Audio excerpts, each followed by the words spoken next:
Hi, everybody, and welcome to Chatbox, my kind of off the cuff, unscripted, kind of in between videos on my second channel. If you haven't seen my main channel, I would advise to start there because that's usually what I talk about the most in these videos is what's going on the main channel, and today's going to be no exception to that. So I've got a link up in the corner, down in the description, pretty much everywhere on this channel. If you want to check out my main channel first, I talk about home electronics of various kinds, going all the way back, retro stuff, modern stuff, whatever. Anyway, today this is going to be kind of a companion video to my repair of the Sony TCK96R cassette deck that I've got going on right now. I've still got it going on. It's right over there. My arm's probably out of frame. It's right over there. And I'm still working on it. I have almost 2 hours worth of footage right now in DaVinci Resolve for part 2. It's going, it's progressing, but it's progressing slowly. I'll cut that down. I mean, that's what always happens. That happened in part 1 as well. You have no idea how hard it was to cut that down to like 55 minutes or something like that. I cut a lot out, actually. I had done like a full system board capacitor replacement, thinking that might help when I was having power problems. And it ended up making things worse, probably because I used the wrong capacitors. They were all rated the same way as the originals, but I don't know about, I tested the ESR, it tested fine. It was the same, similar to the originals, but I don't know. It just didn't like them, and everything ran super slow. You may not have noticed. If you haven't seen that video, you should go watch it now. But if you've seen it, you may have noticed that towards the end, there's one shot that doesn't kind of really match up with what I'm talking about, and it's a shot where I put in a tape. I press play, nothing happens. I press fast forward, it starts rotating really slowly. I do the same in reverse, it starts rotating really slowly. And I must have just found that footage and was thinking I needed something for this spot, and I didn't realize what that footage was from, but that was when I had replaced the capacitors, and they just weren't, I don't know what, it's like it had half the power that it needed to have. But now, if you didn't realize that was there, you're going to go back and you're going to look for it. It's probably around the 50-minute mark. I'm not sure. But yeah, that's kind of the one remnant unintentional of having changed all those capacitors that's still in part 1 of that video. It's been definitely a longer process with that cassette deck than I thought it would be. And that does often happen. I'm always optimistic about repairs. I think they're going to be simple. I think I know what it is before I start. In this case, I knew I'd have some electronics that I'd need to deal with. I kind of was hoping that I really just needed to get it set up. Like I didn't have the bias set correctly or something like that. But it turns out that I needed to replace a bunch of stuff. There's so many things wrong with that deck electronically that it's unbelievable. I never would have predicted that it was this bad. Now, this kind of brings me into another topic, or maybe my main topic that I want to talk about, which is doing repair videos in general. And they're kind of I do a lot of repairs. I do a lot of stuff that I don't film. And I kind of sometimes talk about those things on my channel.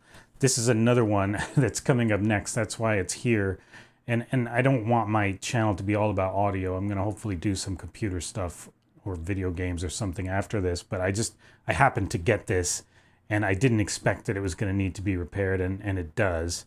But I'm hoping, again, that this is going to be simple. I think I know what's wrong with it, and I think it's the same thing that was wrong with my other Pioneer 6-disc changer that's currently technically working, and it takes 5 minutes to fix if that's what it is. But I don't know, and I won't really know until I get in there. And the thing about making these repair videos, I have a lot of respect for people who do this as a thing on YouTube. Like, this is their only thing. This is what they do. Because even professional repair guys, like, if you take a computer or a piece of stereo equipment to a repair guy, someone who does it for a living, there are going to be times where they're not even going to be able to fix it. And that's what they do. So for me, as kind of a hobbyist who may or may not know exactly what I'm doing, I mean, that's part of the thing, is I'm learning as I go along.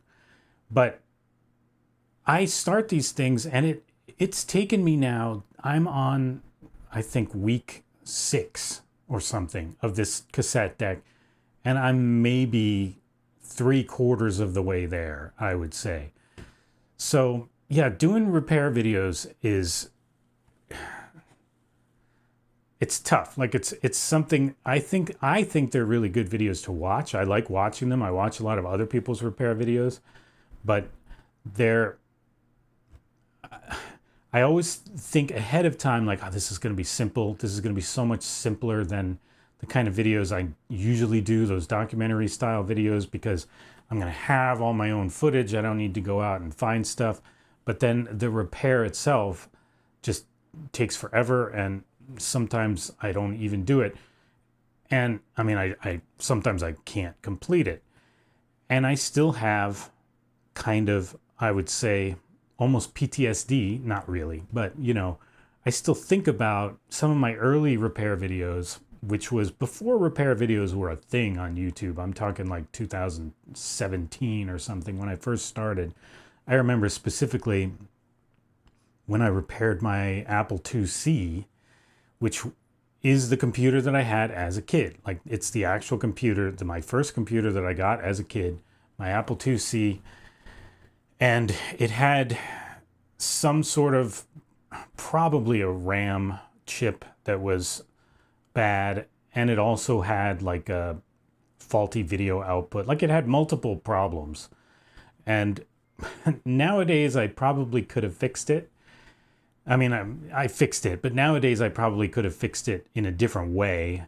What I did at that time is I found a new old stock Apple IIc motherboard, which I thought was pretty cool. Like, a new old stock actually in an Apple box, unopened, and it was only like $50 or something like that too. I mean, again, this is before prices went crazy on this stuff, but I was like, I have to get this, like, like, who wouldn't? So I bought this motherboard, and I just replaced the motherboard. Like, that's all I did. And like, if these same problems had been happening at the time that it was still under warranty and I sent it into Apple, that's all they would have done.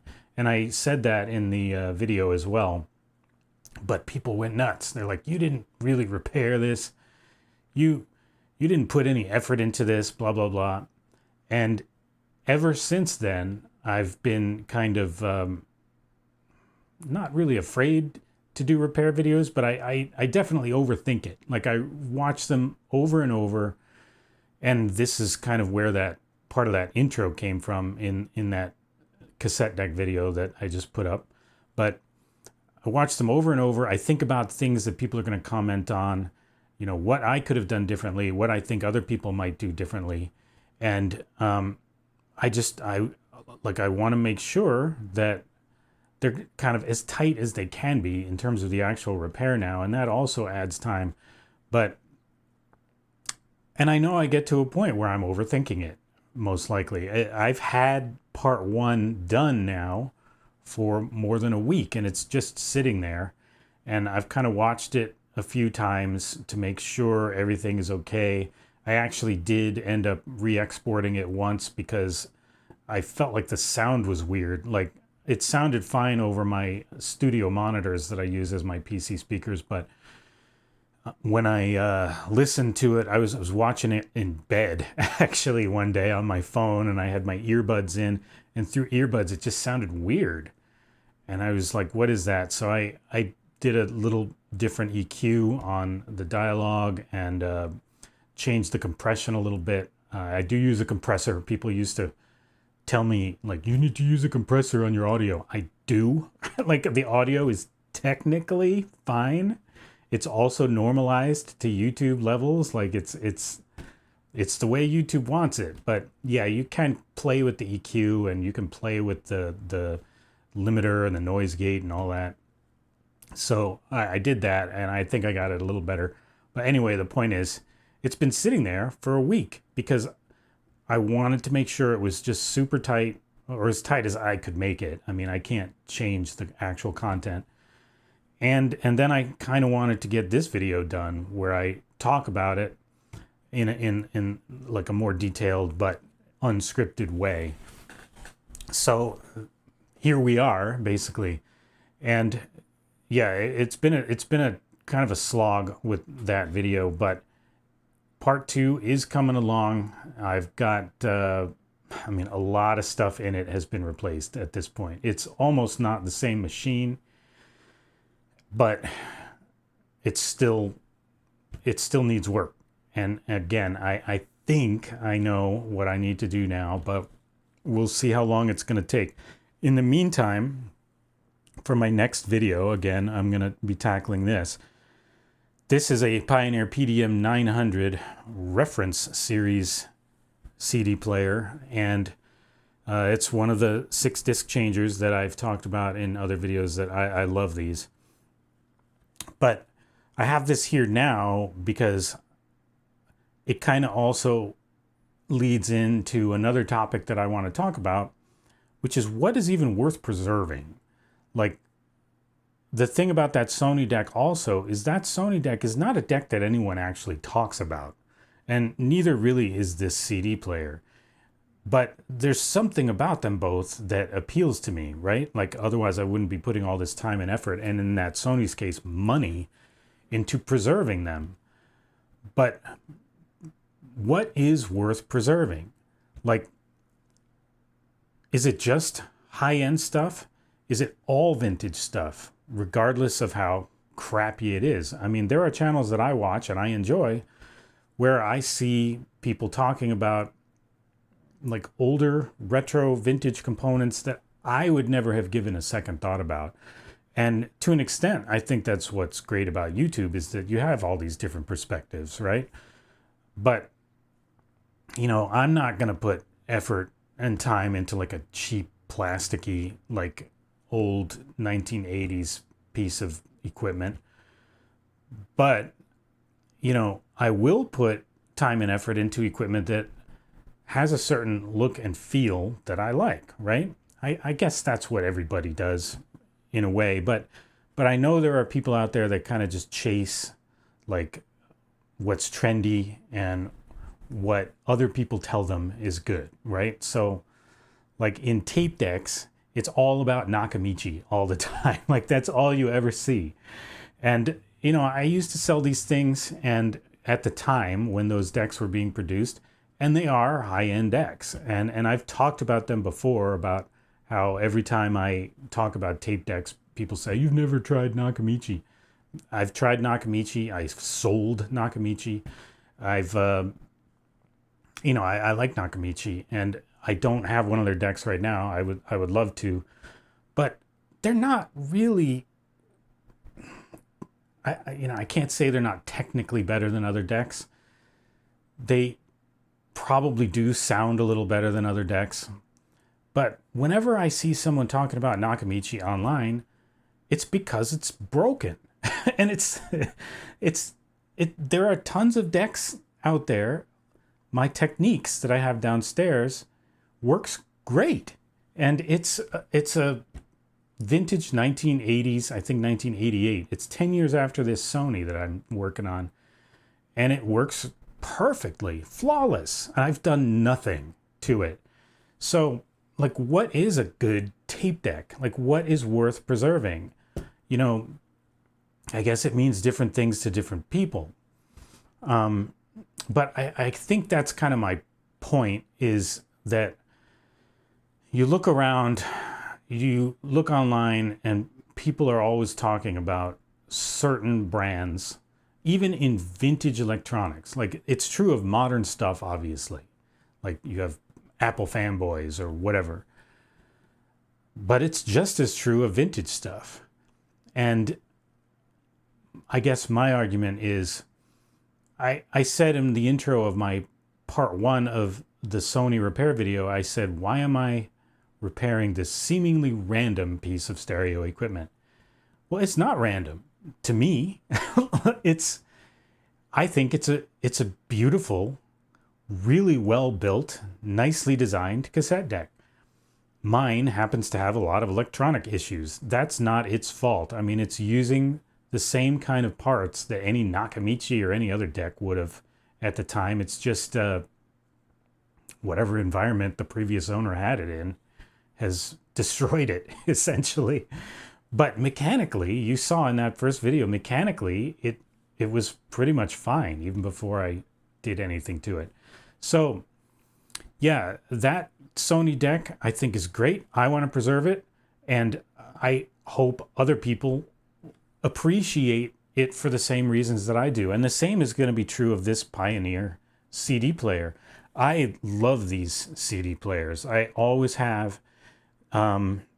Pioneer was kind of a more respected brand at the time than they probably are even now. I mean, they're still respected for certain things, like their 70s stereo receivers still get a lot of love. But this era of Pioneer, especially the high-end stuff like this, I'd put up against anything. And I always wanted one of these CD players. I could not afford one at the time. This one, in some ways, is very similar to what I did have, which is a JVC XLZ 555. I sold that at a certain point, and I've been trying to get it back ever since. Like, I've been trying to find another one that was, well, that's in kind of acceptable condition. But I finally, it's always been in the back of my head. I was finally able to afford one of these and bought one. It was supposed to be working. It's not, but it's not surprising. Again, I think I know what it is. I think it's probably the same thing that affects all of these. But what do I love about this thing? Well, I mean, for one thing, I don't know how well you can see it. It's probably not even in focus, but when I do the actual video, you'll see it. It's beautiful. It's absolutely beautiful. It's designed, I mean, just the visual design is exactly what I think a stereo component of this era should look like. It looks expensive. It's got tons of buttons, knobs, switches. It's got a beautiful display. It's got these faux wood panels. They're like, nobody was using real wood at this time, but they're beautifully finished. And, everything these days is kind of this minimalist look, right? If you buy a CD player now, it's gonna have almost nothing on it. Even nothing on the remote. I mean, look at this remote. But, screw minimalism. Maximalism. If you can have all these buttons and crap on here and still have it be beautiful, I mean, that's an accomplishment, right? It needs to be organized. It needs to have a coherent kind of visual style. And this does. I think this is kind of the pinnacle of stereo equipment design. I just love it. And then you've obviously got features that were high-end at the time on this CD player. Like it's got on the back here, it's got optical coax digital output. It has a really good, actually, I think it has 2 DACs and a really good filter. And I have to, before I make my video on this, I'm going to look at what the DACs actually are. I found a list, and I know the model numbers, but I don't know how they compare to other DACs of the era. But I'm pretty sure this was supposed to have really good DACs in it. And that was kind of why you bought a high-end CD player at the time. It was because of the DAC. And then if you wanted, it was because of the digital output, which would let you use an external DAC, which at the time was a big deal. And then also, of course, it's got all the features you see on the front here, and it's got the 6-disc thing, which was a Pioneer thing. And, yeah, it's just like this is what I think a CD player should be. So, and we've gotten away from that, obviously. The minimalist thing, people can talk about like how all minimalism as a design trend, it's, these brands they've learned how to design things like a real design company would. Like, no, it's cost cutting. That's all it's ever been. It's just remove as much stuff. Then, buttons and switches and displays and stuff cost money. Take them out, That's all it is. So, yeah, if you can design something beautiful with all this on it, like, that's an accomplishment. And that's why I love this, and that's why I want to preserve it. And for me, that's the kind of stuff that I want to preserve. So, yeah, that's kind of my take on that, I guess. And the same goes for everything, like computers, even video game consoles, I guess. Like, yeah. All right, what else did I want to talk about? Jump cut. Well, it's the next day. Let's talk about the Switch 2, because Nintendo just had their Nintendo Direct thing. And these are not the Switch 2. This is the two of the iterations of the Switch 1, just to prove my credentials as someone who likes and plays the Switch. But by now you've seen all the, major gaming publications and YouTube channels give their opinions. My opinion doesn't matter. I'm just some guy. But, I feel like I may as well talk about it. I've talked about it before, and, I love the Switch. I respect Nintendo, even if I don't like all their games. And just want to talk about some of these details that we just heard. So coming out June 5th, $449, $499 if you get the bundle with Mario Kart. Games are going to be like, $70, $80, something like that. Which there's a lot of complaints about, and I'll talk about that in a second. But some new social features that, I guess a lot of people care about. I don't care. I don't do online gaming really at all. I'm at the age where, none of my friends that I do still have anyway, even play games anymore. So whatever, I'm not going to play with a bunch of strangers. I'm certainly not going to sit there and listen to them bad-mouthing me with their new Switch 2 microphones. That's a new feature of this system. And I'm definitely not going to be on camera, that's for sure. So yeah, none of that stuff matters to me. What matters to me is better hardware, which it's got.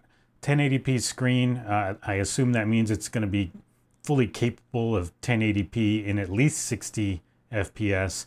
They're talking about 120 hertz for the screen, so they're expecting some games to be running at 120 hertz. And I mean 120 up to 120 FPS. I don't know if that's really going to happen, but 4K output onto TVs, which is good. It doesn't really mean the games are going to be running at 4K. It's just 4K output. What else? Yeah, we've got confirmation that the controllers can be used as a mouse, which is cool. I watch Game Ranks with Falcon. I enjoy Falcon when he does his videos, and he was saying what I didn't consider. This may end up making the Switch 2, be the premier game system for playing first-person shooters on, which is just bizarre. But that is true, actually. And strategy games and all that. Nintendo seems to be putting a big focus this time on third parties, which, I mean, they've kind of done that off and on with different consoles through the years, and they have more and less success with it.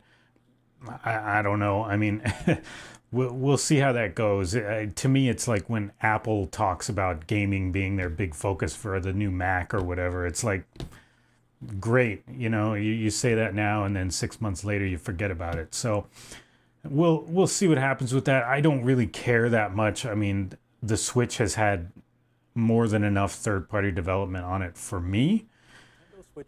What I care about is the kinds of games that they put on the system. Some of the games they showed at the Nintendo Direct looked pretty good to me. The one thing that kind of scares me is that a lot of them were pretty dark. in the way that games often are these days for both the Xbox and PlayStation. You know, it's just kind of the way console gaming has gone. But I don't like seeing Nintendo going down that road. I like Nintendo because their games are colorful and bright and, you know, family friendly. I mean, not necessarily. I mean, Bayonetta is not family friendly, but it's bright and colorful. Games don't have to be dark and dour to attract an adult audience. You know what I'm saying? So we'll see. You know, even Mario Kart, the new Mario Kart looks a little dark. It's got kind of that like Burnout look to it, which itself is not. It's not a dark game, but it's darker than Mario Kart usually is, and so, you know, we'll see. I don't expect it's going to be a real problem. It's just something I kind of noticed. And, you know, every system kind of ends up with its own look. And if that's the look of the Switch 2, it's not my favorite, but I feel like I'm still going to enjoy the system. Now, about the pricing, $449, I don't feel like that's ridiculous at this stage. And I mean, it's a new console. I mean, how much did the PlayStation 5 and Xbox One S, X, whatever, cost, Series X, cost when they were first released? They were $499. This is $449. It's a few years later now. Everything has gone up in price, and everything is going to go up in price more. I mean, I think Nintendo was probably anticipating these tariffs, which are going to certainly going to affect them, and really going to affect everybody now doing any kind of technology. So, yeah, I have a feeling they wanted to release it at $399, saw what was probably coming, and said, we got to charge $449 for this. And probably same with the games. I don't like paying $70 for games if that's what it's going to be. And I probably won't buy as many. When I buy games digitally, which I really only do on PC, I wait for the sales. I don't pay more than like $30 for any game. I think the most expensive game that I've bought digitally in the last year was probably Cyberpunk 2077, and I paid like $22 for that on sale. So, yeah, I'm not going to pay $70 for a digital game, that's for sure. I may pay $70 for a physical game if it's a really good game. But yeah, and that gets into also this game keycard thing that a lot of people are talking about. I do think there's been some misunderstanding about that. The game keycard thing is, you know, you can go out, you can buy what looks like a physical game, take it home, you have a little physical card, just like a game card, put it in your Switch, and you have to download the full game. It's not actually on the card. Some people are mistaking, I hope, but I'm pretty sure they're mistaking this existing for meaning that all Switch 2 games are going to be like that. And from what I can tell, that is not the case.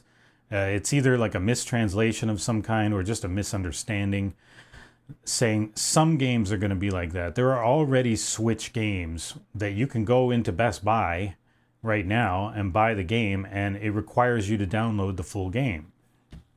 So I think this is just, it's kind of a little tweaking of that, but most games, I would hope, at least, I mean, initially, but hopefully throughout the life of the system, most games are still going to be fully on the card. I'm not going to buy them if not. I mean, I flat out refuse to buy any physical media that doesn't have the actual media on it, right? So, yeah, I mean, I might buy those games digitally, fully digitally, but again, I'm not going to pay full price for them. So, yeah, that's pretty much my thoughts. I mean, I'm still definitely buying a system. Whether or not I get one, I hope to get one when it comes out. I would love to be able to review it on my channel, on the main channel, just like I did. I mean, I don't think I was, I got this late. I tried to get one on time, but I couldn't. I reviewed my Switch Lite when it came out. now I could definitely do a better review. But hopefully I can get a Switch 2 at launch, but we'll see what happens. Like, I rarely have success anymore getting consoles at launch. But anyway, that's about it for that. All right, for my little end segment, my little show and tell that I do in all of these. Today I've got a pocket watch. This is originally supposedly my great grandfather's watch. I don't really believe that, because it is a lady's watch. I don't think most people would realize that today, and I didn't know it at the time when it was given to me, but I looked it up, and I mean, you can still look these up and find out exactly what they are, when they were made, what the model was, all that. And it is a lady's pocket watch. This one was made in, I think, 1903, somewhere around there. And I have a feeling this was actually my great grandmother's pocket watch. But it's a beautiful watch. As any of you know, if you've watched my channel, I love machines. That's kind of the main theme of my channel, is just machines, and especially miniature ones like this. I mean, this is kind of what got me into watches in general in the first place. I'll open up the back, and hopefully I'm showing you some close-ups of this, because it doesn't really work from far away. But this watch, when I got it, was working. It broke very quickly afterwards, and I had it fixed again, and now it is missing the bar. There's supposed to be a bar that just, the case is supposed to open like a clamshell, but just look at the beautiful movement. I'm going to put it down here, but look at that.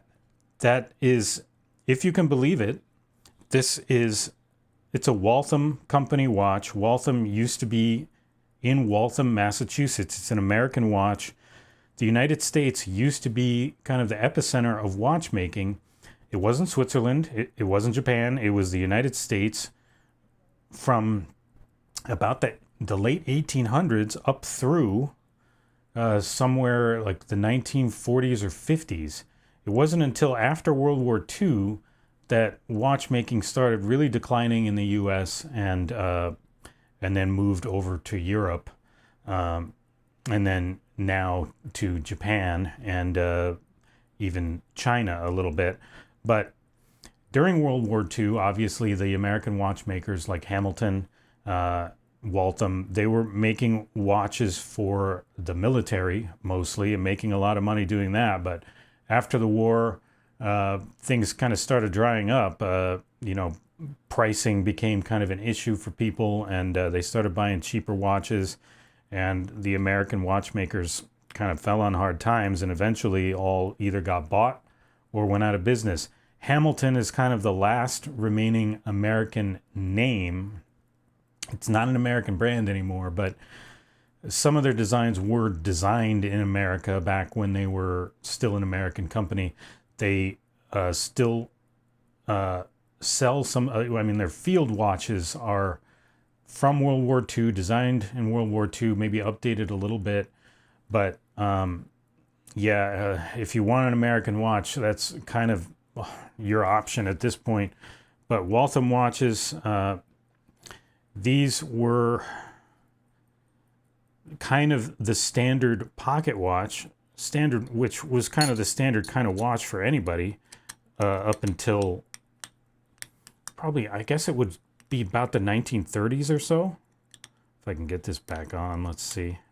The way these would work is you would go and you would buy the watch, you would buy the movement essentially, and then you would buy the case that it came in separately.